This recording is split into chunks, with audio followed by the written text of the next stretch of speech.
November 9, 1975. The Edmund Fitzgerald was getting ready to have a voyage from Detroit to Michigan with 26,000-ton iron ores. She was a lake freighter and was built by Great Lakes Engineering, works in River Rouge, Michigan.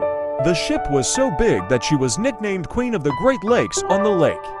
It was equipped with modern devices and made numerous successful expeditions. Her name was based on Northwestern Mutual Life Insurance Company's director Edmund Fitzgerald.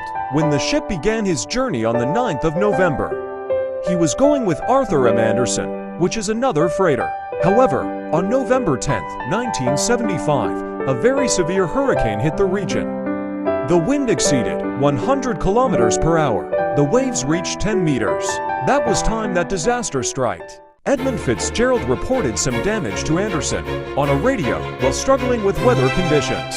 As they stated, the water was getting inside, the radar stopped working, and there was damage to the deck. At 19:10 a.m., the contact with Edmund Fitzgerald was cut.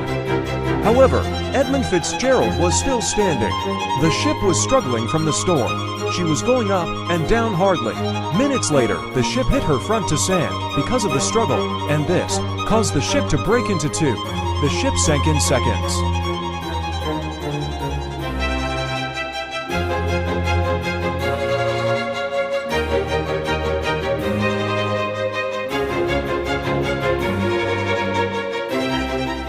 The Navy was informed about the disappearance. However, they didn't know that the ship was already sank. Rescue efforts could not be carried out immediately due to bad weather conditions.